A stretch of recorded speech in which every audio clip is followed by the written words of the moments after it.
Guys, आज हम start करने वाले हैं रोड मैप। रोड मैप एक ऐसा टॉपिक है जिससे आपका ट्रेडिंग कॉन्सेप्ट, आपके सारे कॉन्सेप्ट जो भी मार्केट से रिलेटेड है वो सॉल्व हो जाएंगे। और आज हम आपको ट्रेडिंग से भी ऊपर लेके चलते हैं, क्योंकि ट्रेडिंग से ऊपर की नॉलेज बहुत कम लोग देते हैं। यूट्यूब में सारी चीज़ों में ज्ञान भरा रहता है उस पर हम आपको उससे भी ऊपर लेके चलते हैं, ताकि आप अपने क्राइटेरिया को मजबूत कर पाओ और एक लॉन्ग बिल्डअप कर पाओ मार्केट पे। क्योंकि मार्केट पे आने वाले कुछ लोग समय से ही पहले चले जाते हैं, क्योंकि उनको इतना हैवी लॉस हो जाता है कि वो मार्केट में टिक ही नहीं पाते हैं। तो उससे निकलने के लिए, उससे बचने के लिए हम आपको प्रिवेंट करते हैं रोड मैप से। ठीक है, रोड मैप में मैं ऐसी जानकारी दूंगा जो शायद ही आपने कहीं सुना हो या देखा हो, पर मैं बताता हूँ कि इससे फ़ायदे क्या हैं और कितने ज़्यादा फ़ायदे हैं, वो आपको इस वीडियो में पता चल जाएगा। तो स्टार्ट करते हैं।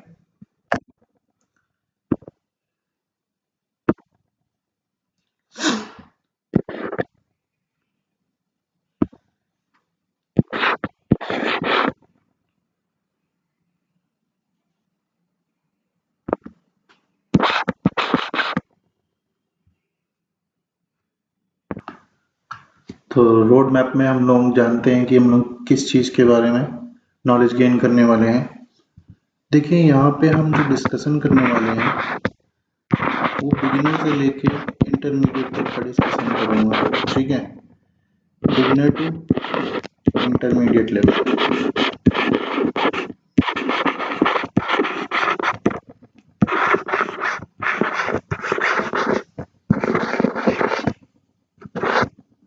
ठीक है, बिगिनर टू इंटरमीडिएट लेवल को आपको हम डिस्कशन करके देंगे। ठीक है, तो बिगिनर से लेके जब इंटरमीडिएट का लेवल हम लोगों को क्लियर करना होता है, तो हम लोगों को कम से कम 1 से 1.5 साल का समय लगता है। ठीक है, अप्रॉक्स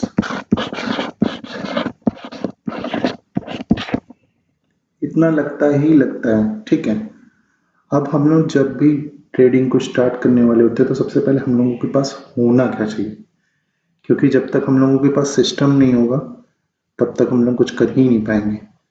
तो सबसे जो ज़्यादा ज़रूरी चीज़ होती है ट्रेडिंग की दुनिया पे, वो होता है हमारे लिए सिस्टम।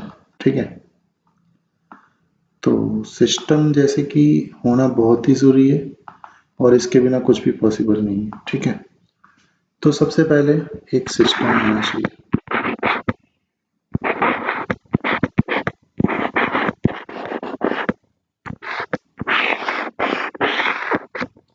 ठीक है, सिस्टम होना चाहिए, एक ऐसा सिस्टम होना चाहिए जो अफोर्डेबल, पहली बात तो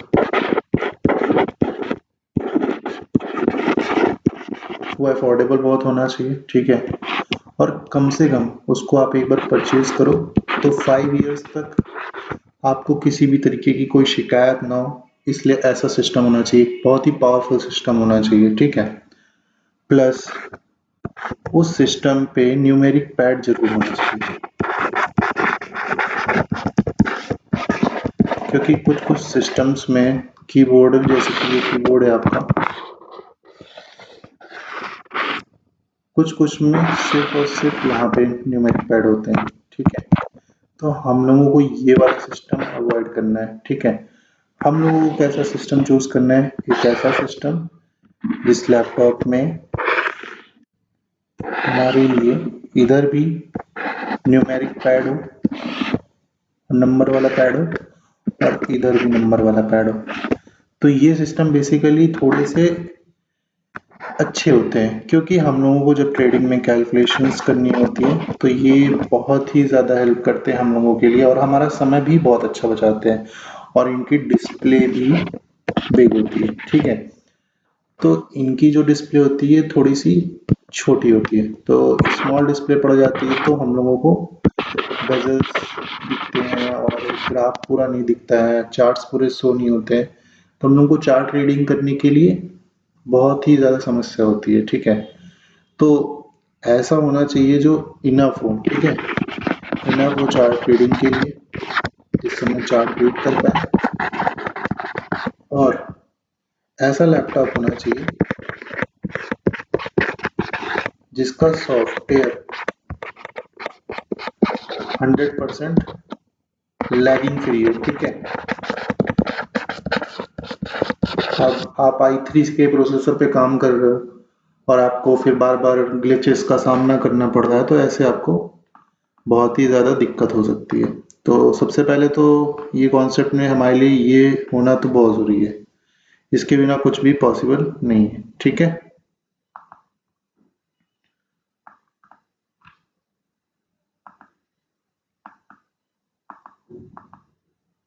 अब आगे चलते हैं।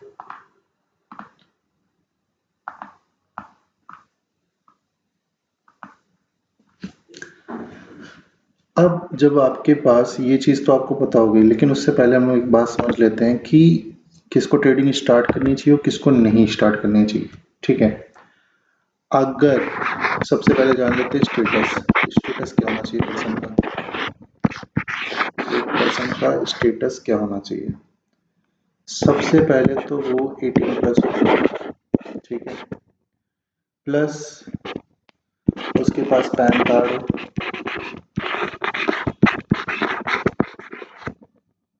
18+ से नीचे हैं आप तो यहाँ पे नहीं उतर सकते आप किसी भी कीमत पे। ठीक है, ये इलीगल है। जब आप लीगली इसके लिए एक्सेप्टेड हो जाते हो तो आपको यहाँ पे उतरना चाहिए, पर स्टेटस आपका स्टूडेंट नहीं होना चाहिए। आपकी प्रोफाइल अगर स्टूडेंट है तो आप यहाँ पे कुछ नहीं कर सकते, ये आपके लिए है ही नहीं। ठीक है, ये आपके लिए है ही नहीं। आपके पास साइड में कुछ ना कुछ होना ही चाहिए। ठीक है, जैसे कि या तो आपकी जॉब होनी चाहिए और या बिजनेस होना चाहिए। ये होना नेसेसरी है। ठीक है, इसके बिना ट्रेडिंग पे उतरा ही नहीं जा सकता है। ठीक है, और ये जरूर से जरूर होना चाहिए। ठीक है, बस यही एक क्राइटेरिया है जिसको आपको ध्यान पे रखना है। ठीक है, अब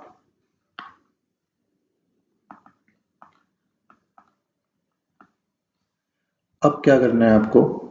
जब आपके पास एक अच्छा सिस्टम आ जाएगा, जब सारी चीजें सब कुछ आ जाएंगी आपके पास, तो फिर आपको एक अच्छा सा नेटवर्क का इंतजाम करना होगा। ठीक है, तो सबसे पहले तो आपके लैपटॉप में यूट्यूब,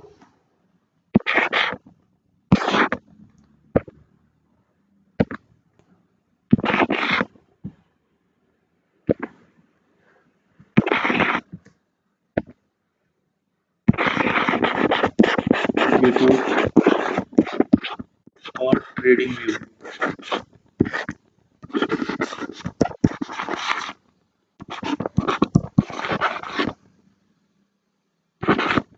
ठीक है, इसके अलावा लैपटॉप में एक अच्छा सा बेस्ट ब्राउज़र या क्रोम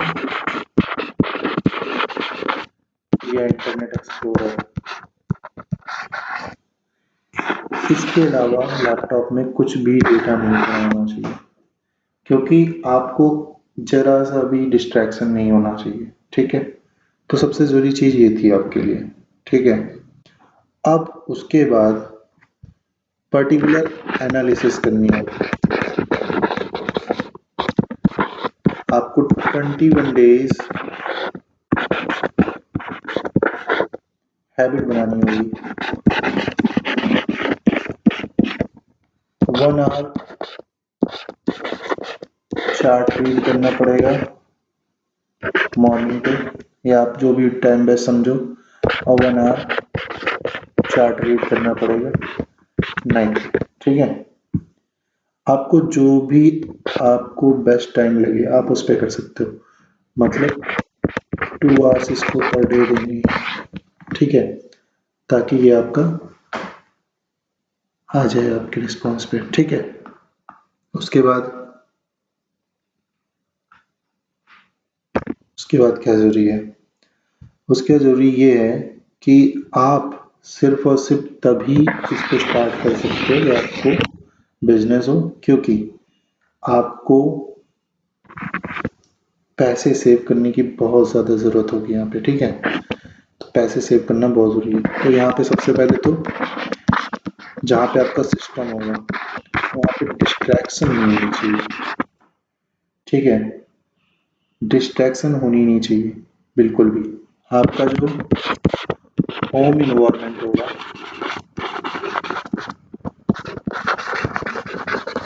वो बहुत ही शांत रहना चाहिए। ठीक है, नो साउंड जोन एरिया होना चाहिए। नो साउंड जोन एरिया होना चाहिए। नो डिस्टरबेंस होना चाहिए, बता चुके हैं। ये क्राइटेरिया होना ही चाहिए, तभी आप इस पर फोकस कर पाओगे। ठीक है, और उसके साथ आपका पेशेंस लेवल बहुत हाई होना चाहिए। अगर आपके पास पेशेंस नहीं है तो आप यहाँ के लिए बने ही नहीं हो, सिंपल सी बात है। अब उसके बाद कंसिस्टेंसी बहुत मायने रखती है यहाँ पे। कंसिस्टेंसी से ही काम करना है यहाँ पे। विदाउट कंसिस्टेंसी आपका कुछ नहीं हो सकता। ठीक है, अब आपको क्या करना पड़ेगा, आपको ना कीड़ा बनना पड़ेगा। वो भी किसका, इंसेक्ट ऑफ कैंडल्स का। यहाँ पे कैंडल्स का आपको कीड़ा बनना पड़ेगा। तो आपको इंसेक्ट बनना पड़ेगा। ठीक है, इंसेक्ट ऑफ कैंडल्स। ठीक है, इंसेक्ट बनना ही पड़ेगा आपको। यहाँ पे देखिए क्या क्या लेके चलना पड़ेगा आपको। क्या कहना चाहिए, फिर आना चाहिए आपको प्राइस एक्शन। मतलब जब तक आप प्राइस एक्शन को नहीं समझ सकते तब तक आप मार्केट के बिहेवियर को नहीं समझ सकते। उसके साथ एसएमसी, उसके साथ आईसीटी। एसएमसी होता है आपका smart money concept. Smart money concept. और आईसीटी होता है inner circle trader. Inner circle trader. ठीक है, जो सबसे ज्यादा जरूरी है आपके लिए वो एसएमसी है। ठीक है, पर आईसीटी से ही एसएमसी बना हुआ है। ठीक है, और प्राइस एक्शन, एक प्राइस को देखते हुए मूवमेंट का, मार्केट का बिहेवियर सब प्राइस एक्शन से पता चलता है। ठीक है, पर आईसीटी जो डेवलप हुआ है ना वो पहले हुआ है और एसएमसी बाद में, क्योंकि आईसीटी का स्मॉल रूप में जो भी है वो है एसएमसी, स्मार्ट मनी कॉन्सेप्ट। और इसी से ही रेट ऑफ एब्जॉर्प्शन जो है आपका हाई हो सकता है। इनको मास्टर करना होगा, ये मास्टर है अपने लिए। ठीक है, विदाउट इसके आप कुछ भी नहीं कर सकते मार्केट पे, फेल हो जाओगे आप। सिर्फ प्राइस एक्शन से आप मार्केट को नहीं पहचान सकते, प्राइस एक्शन से मास्टर करके सिर्फ आप मार्केट को नहीं अच्छा कर सकते। ठीक है, तो इसलिए हमारे लिए जो जरूरी होगा वो ये होगा।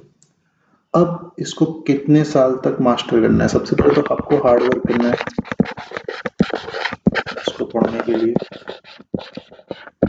लगभग 3 से लेके 5 साल तक का आपके पास एक्सपीरियंस होना ही चाहिए।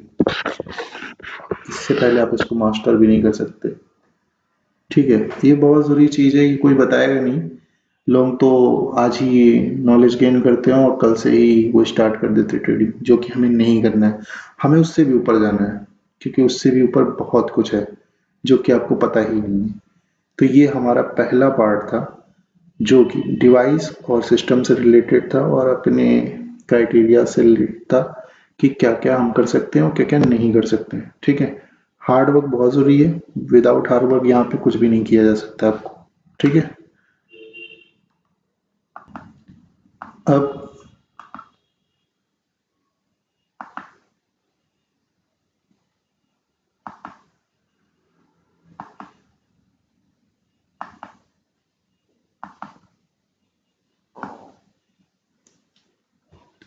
अब जो आपका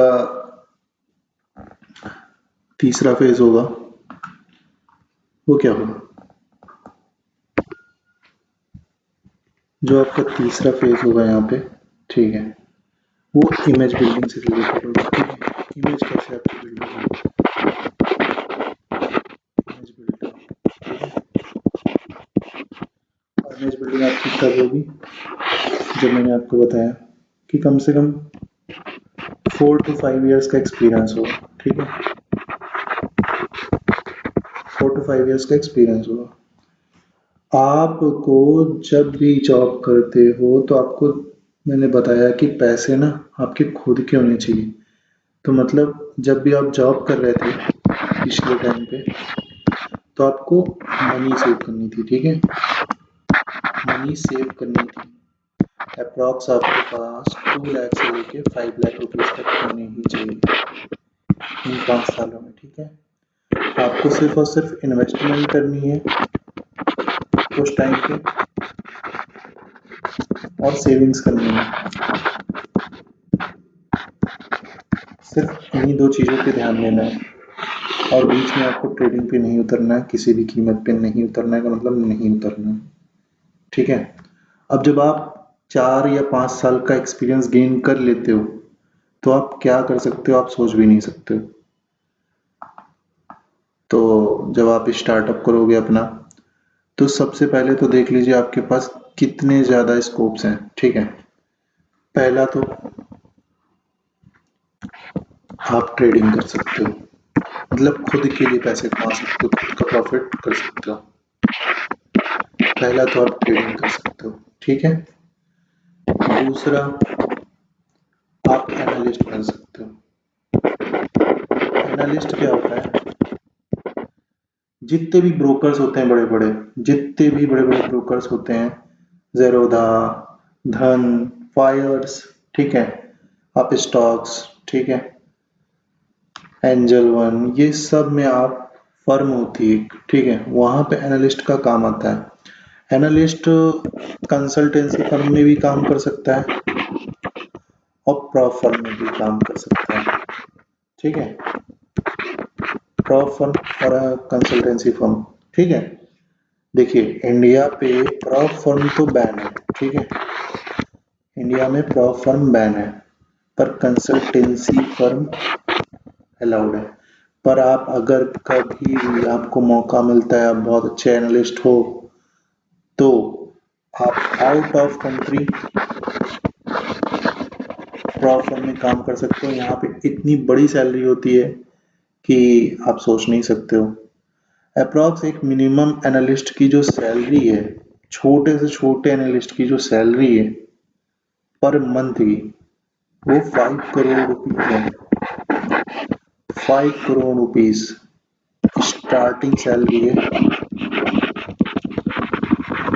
ठीक है, तो अगर आपको एनालिस्ट बनना है, तो आपको एक्सपीरियंस गेन करना पड़ेगा 4 to 5 years का। ठीक है, और आप एक ऐसे एनालिस्ट होते हैं जो चार्ट के बिहेवियर को, मार्केट के बिहेवियर को देखते ही साथ बता देते हो मार्केट किस डायरेक्शन पे जाएगी, क्या मैनिपुलेशन होगा, क्या एक्यूमुलेशन होगा, सारी चीजें आपको पता होती हैं। सब कुछ आपको XYZ, आपको मार्केट का बिहेवियर पता होता है, सेंटिमेंट पूरा तरीके से पता ही होता है। ठीक है, तो मतलब जो इमेज बिल्ड करनी है, सबसे पहले तो आप खुद के लिए ट्रेडिंग कर सकते हो, खुद का प्रॉफिट कर सकते हो, और नॉलेज गेन करके दूसरों को भी कर सकते हो। ठीक है, 2 चीज हो गई। उसके बाद आप डेवलपर बन सकते हो। डेवलपर, डेवलपर क्या चीज है, मतलब आप एक अच्छे अच्छे सॉफ्टवेयर को जनरेट कर सकते हो, आप अपने हिसाब से डेवलप कर सकते हो।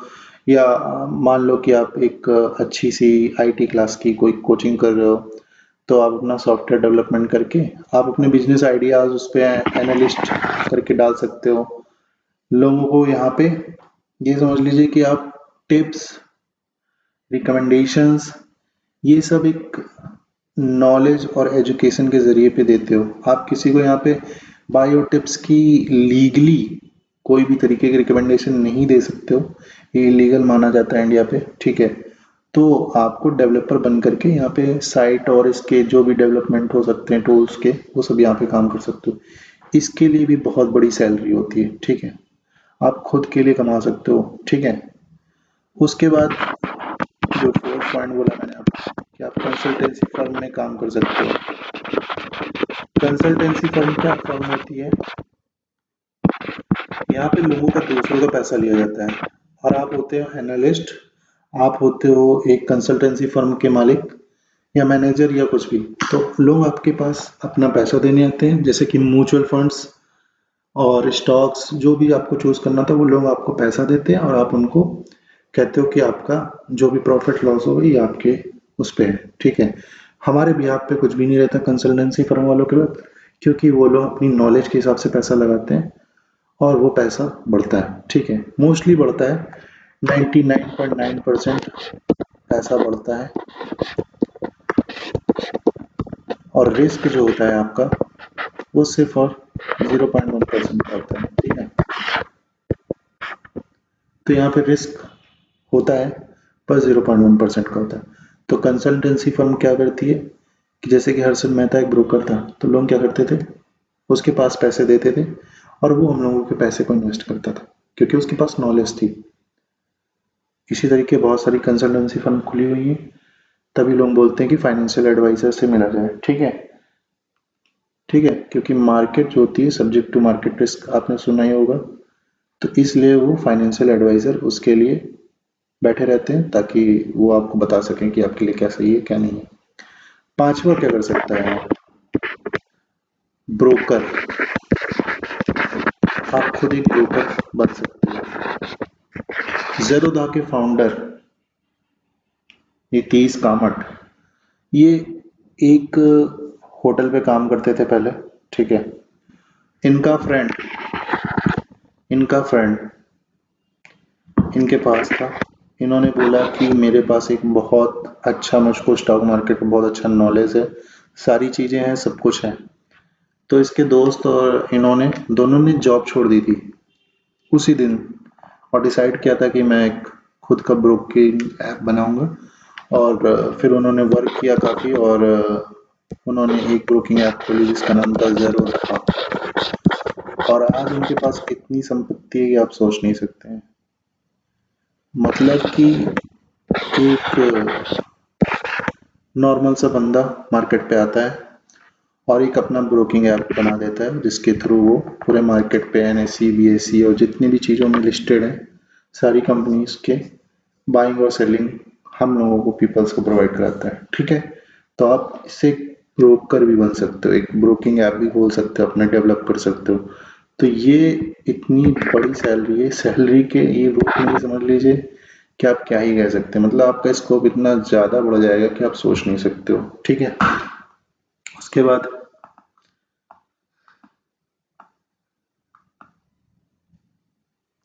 ट्रेडिंग तभी स्टार्ट करनी है जब आपके पास लर्निंग पूरी कंप्लीट हो। तो ट्रेडिंग आफ्टर लर्निंग, ठीक है, ट्रेडिंग आफ्टर लर्निंग।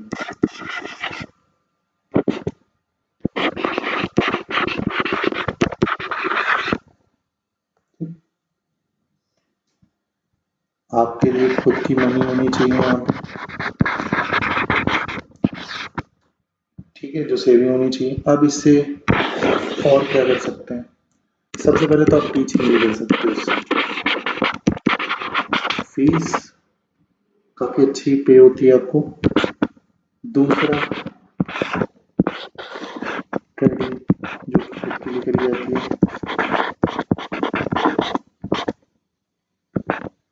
ठीक है। इन्फ्लुएंसर बन सकते हो आप,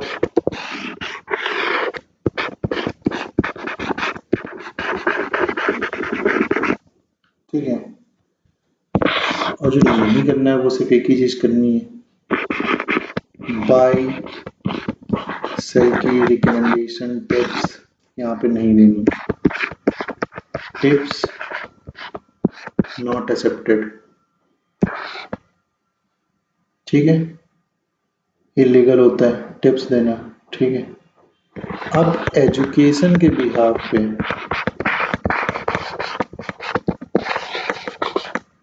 ठीक है, और कमीशन के बिहाफ पे आप उनको नॉलेज दे सकते हो, रिकमेंड कर सकते हो, लेकिन टिप्स रिकमेंडेशन नहीं करना है यहाँ पे। बाय और सेल का रिकमेंडेशन नहीं देना है, ये लीगल होता है, ठीक है। क्योंकि उन लोगों को इससे कई गुना फायदा भी हो जाता है और कई गुना लॉस भी हो जाता है। सो आपको ये सब चीज़ें नहीं करनी है, क्योंकि ये सब चीज़ें डिपेंड करने वाला उस इंसान पे होता है जिसकी मनी होती है। तो वो उसके ऊपर होता है सब कुछ कि वो क्या करना चाहता है। तो इसलिए आपको ये रिकमेंड नहीं करना है, आपको अच्छी से अच्छी एजुकेशन उसको प्रोवाइड कर देनी है, पर उसको रिकमेंडेशन इस तरीके की नहीं देनी है, ठीक है। अब हम लोग आते हैं, इसका लास्ट फेज है, 5वां पार्ट है इसका, और ये है एनालिस्ट।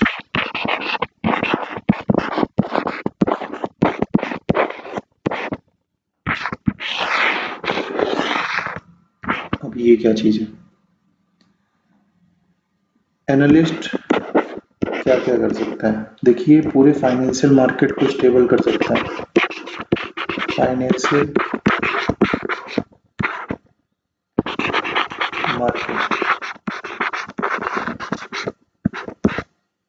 ठीक है। एक एनालिस्ट का क्या होता है रोल? देखिए, एक एनालिस्ट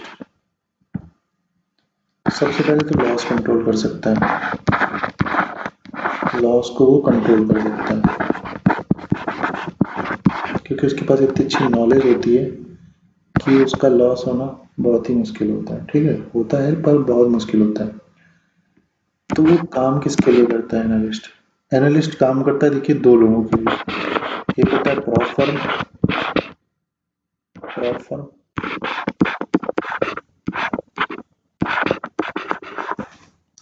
और दूसरा होता है कंसल्टेंसी फर्म।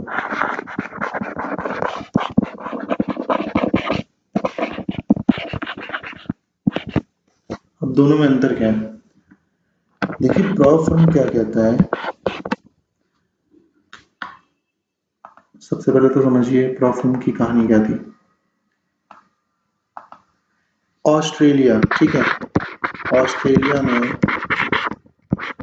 ठीक है, बहुत बड़े मिलियनर्स, बिलियनर्स, ठीक है, ट्रिलियनर्स, ये सब रहते हैं, ठीक है। तो वहाँ पे क्या होता था, कई लोग ट्रेडिंग करते थे, और ट्रेडिंग में उनको बहुत लॉस होता था, बहुत ज़्यादा लॉस होता था, क्योंकि उन लोगों के पास नॉलेज नहीं होती थी, नॉलेज नहीं होती थी, लर्निंग नहीं होती थी, और बेसिकली वो कैसे होते थे, बिगिनर्स होते थे, ठीक है। बेसिकली वो बिगनर्स होते थे, यहाँ पे बिगनर्स का कोई भी रोल नहीं होता, ठीक है।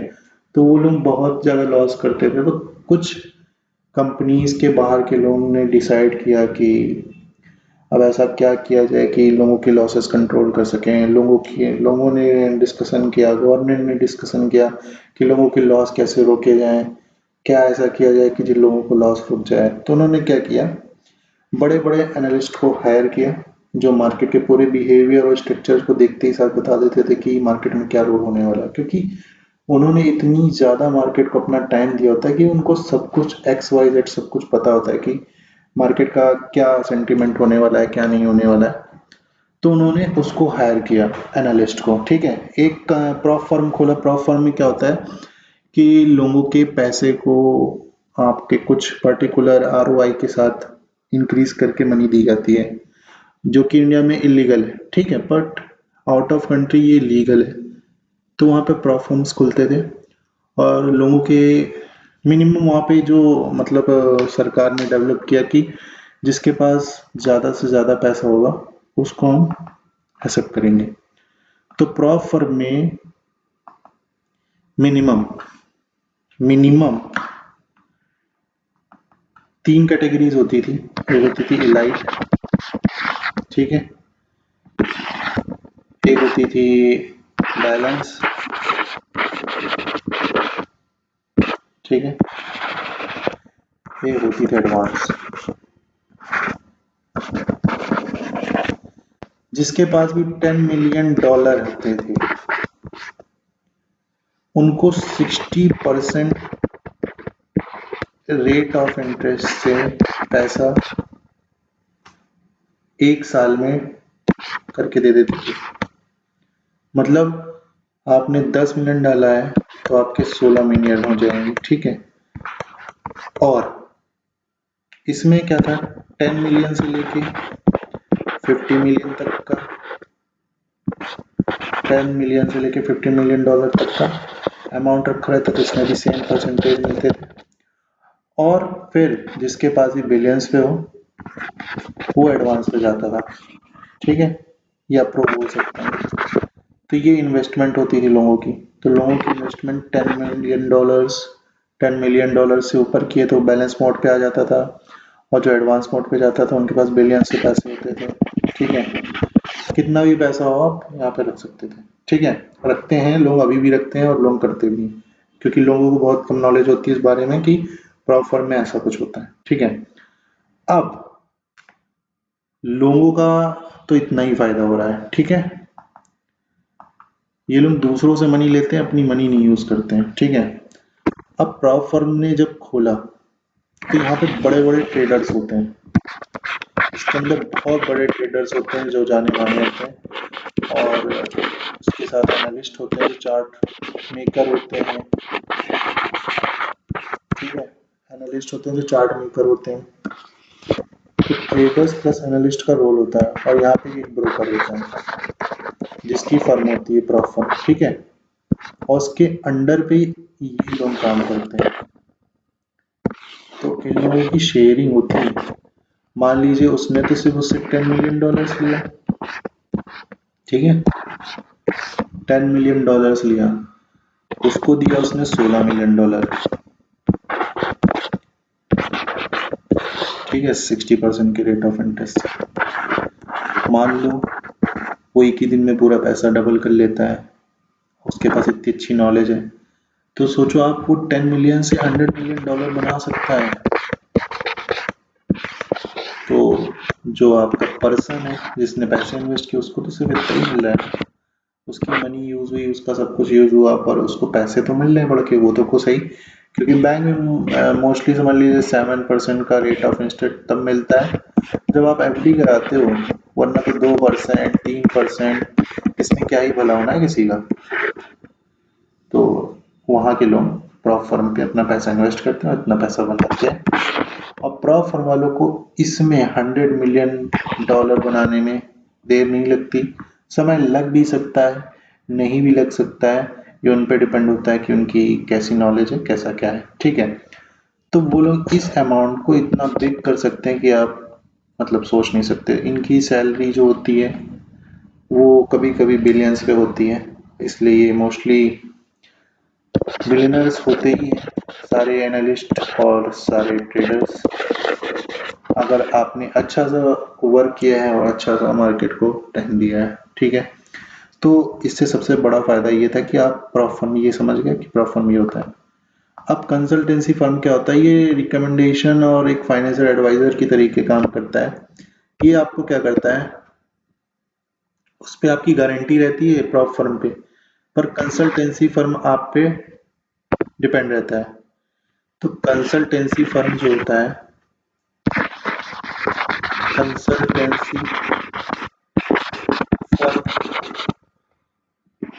जो कंसल्टेंसी फर्म रहता है, इस पे आपको कोई भी तरीके की गारंटी नहीं होती है। ये रिस्केबल भी होती है और लायबल भी होती है। मतलब आपको अच्छा पैसा बना के दे भी सकती है और नहीं भी दे सकती, पर इन पे डिपेंड नहीं होता, ठीक है।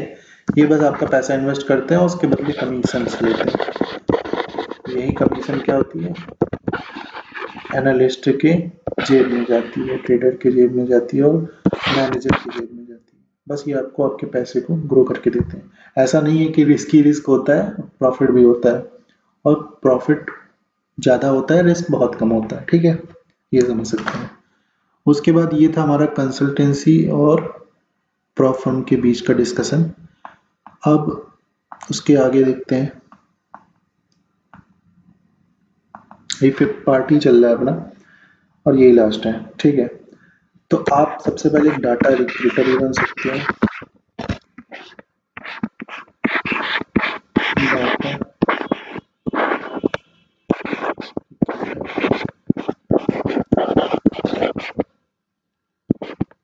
ठीक है। यहाँ पे आपको पेड वीपीएस होता है,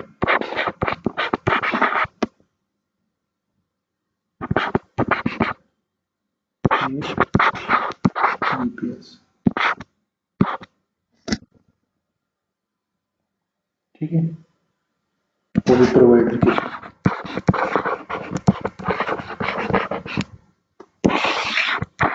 पेड वीपीएस क्या होता है? अगर आप यहाँ के डाटा रिक्रूटर बनते हो तो ठीक है, आपको वीपीएस के थ्रू पर्टिकुलर जो भी प्रोवाइडर होता है आपको एक अच्छी बिग अमाउंट में मनी देता है। ये हमारे तरीके एक कोर्स होता है फ्रीलांसिंग का। जैसे फ्रीलांसिंग पे लोग वर्क करते हैं ना, तो वहाँ पे फ्रीलांसिंग भी काम वर्क कर सकते हो आप। यहाँ पे फ्रीलांसर के तरीके भी वर्क कर सकते हो, इसकी भी बहुत अच्छी सैलरी होती है। दूसरा मैंने बता ही दिया है, प्रॉप फर्म, प्रॉप फर्म के लिए वर्क कर सकते हो, ठीक है। और यहाँ पे सिर्फ जानते हैं आपको पेमेंट वंस मिलती है, ये समझ लीजिए, एक ही बार में आपको बिग अमाउंट मिलता है, ठीक है, वन टाइम पेमेंट मिलती है विद ह्यूज अमाउंट, ठीक है। और यहाँ पे जो काम कर सकते हो आप, क्या काम कर सकते हो यहाँ पे, ट्रेड कर सकते हो,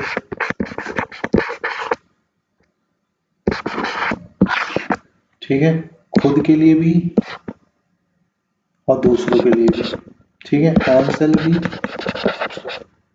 और अनदर सेल भी, ठीक है।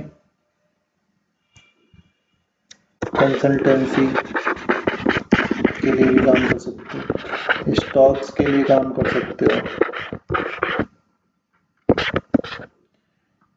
इन्वेस्टमेंट भी कर सकते हो, ठीक है। तो ये हमारी जो नॉलेज थी, ये पूरी ट्रेडिंग की एक बेसिक स्टार्ट सेटअप करने के लिए जो भी आपकी ज़रूरी चीज़ें हैं वो यही थी। और हमने आपको बता भी दिया कि आपके पास क्या क्या स्कोप है, इससे कितना ज़्यादा आप लाइफ में आगे जा सकते हैं, और आप सोच भी नहीं सकते हैं कि आपका करियर कितना अच्छा होगा। पर इसके साथ कुछ ना कुछ ज़रूर करते रहना है। पहले आपको सेविंग्स करनी है, नॉलेज गेन करना है, फिर उसके बाद फील्ड पे आना है। विदाउट नॉलेज आपको यहाँ पे नहीं आना है, क्योंकि आपको एक ये ब्लैंक माइंड से नहीं चलना है यहाँ पे, ठीक है। एक ब्लैक स्वान इवेंट का खेल नहीं खेलना है यहाँ पे। ब्लैक स्वान इवेंट जानते हैं क्या होता है? ब्लैक स्वान जो इवेंट होता है आपका, मैंने बताया आपके यहाँ पे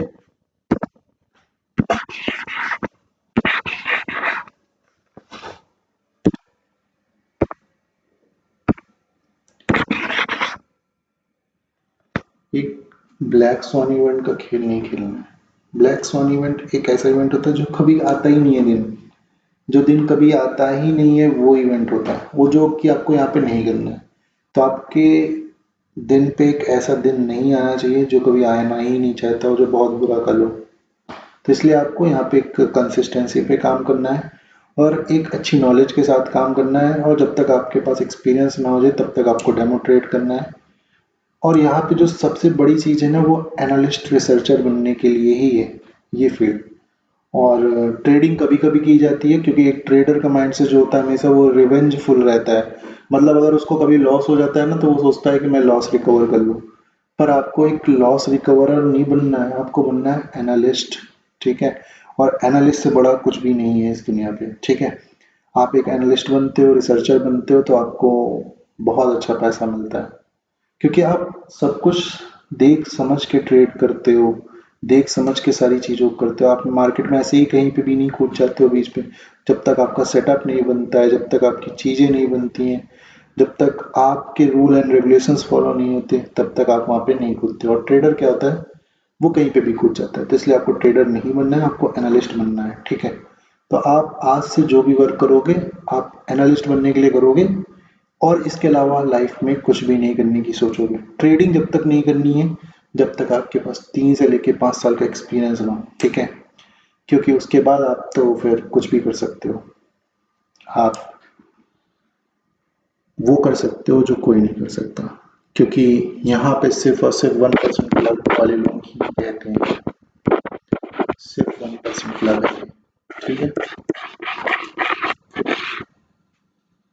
तो गाइस चलते हैं, और यही थी आपके लिए मेरी तरफ से जानकारी, जो कि शायद ही कोई यूट्यूबर देता है। और बताते तो सबको ही है, क्योंकि लोग यूट्यूब में सिर्फ ये बताते हैं कि ट्रेडिंग ही करो, पर यहाँ पे हम लोगों को ट्रेडर नहीं बनना, हम लोगों को एनालिस्ट या रिसर्चर बनना है, जो कि एक बहुत अच्छी फील्ड है, और इससे ज़्यादा आपको पैसा कहीं नहीं मिल सकता, ठीक है। इसलिए एक आप इन्वेस्टर बन सकते हो जब तक आपके पास ट्रेडिंग नहीं करने का समय है, जब तक आप अपनी मनी को सेव करना चाहते हो, उसके बाद कुछ कदम आप उठा सकते हो, ठीक है गाइस। चलते हैं फिर, क्लास ओवर। और यही क्लास था, और यहाँ पे मेरे लिए किसी भी तरीके की कोई भी बाई या सेल की कोई भी तरीके की रिकमेंडेशन नहीं मिलने वाली है। और बस चलते हैं गाइस, फिर मिलते हैं अगली क्लास में। और यही हमारा क्लास का सिस्टम था, जो कि एक रोड मैप था कि एक हम लोग कैसे पर्टिकुलर फील्ड को चूज कर पाए और इसमें क्या क्या होगा, ये सब जानकारी थी, ठीक है guys. Bye bye guys, take care.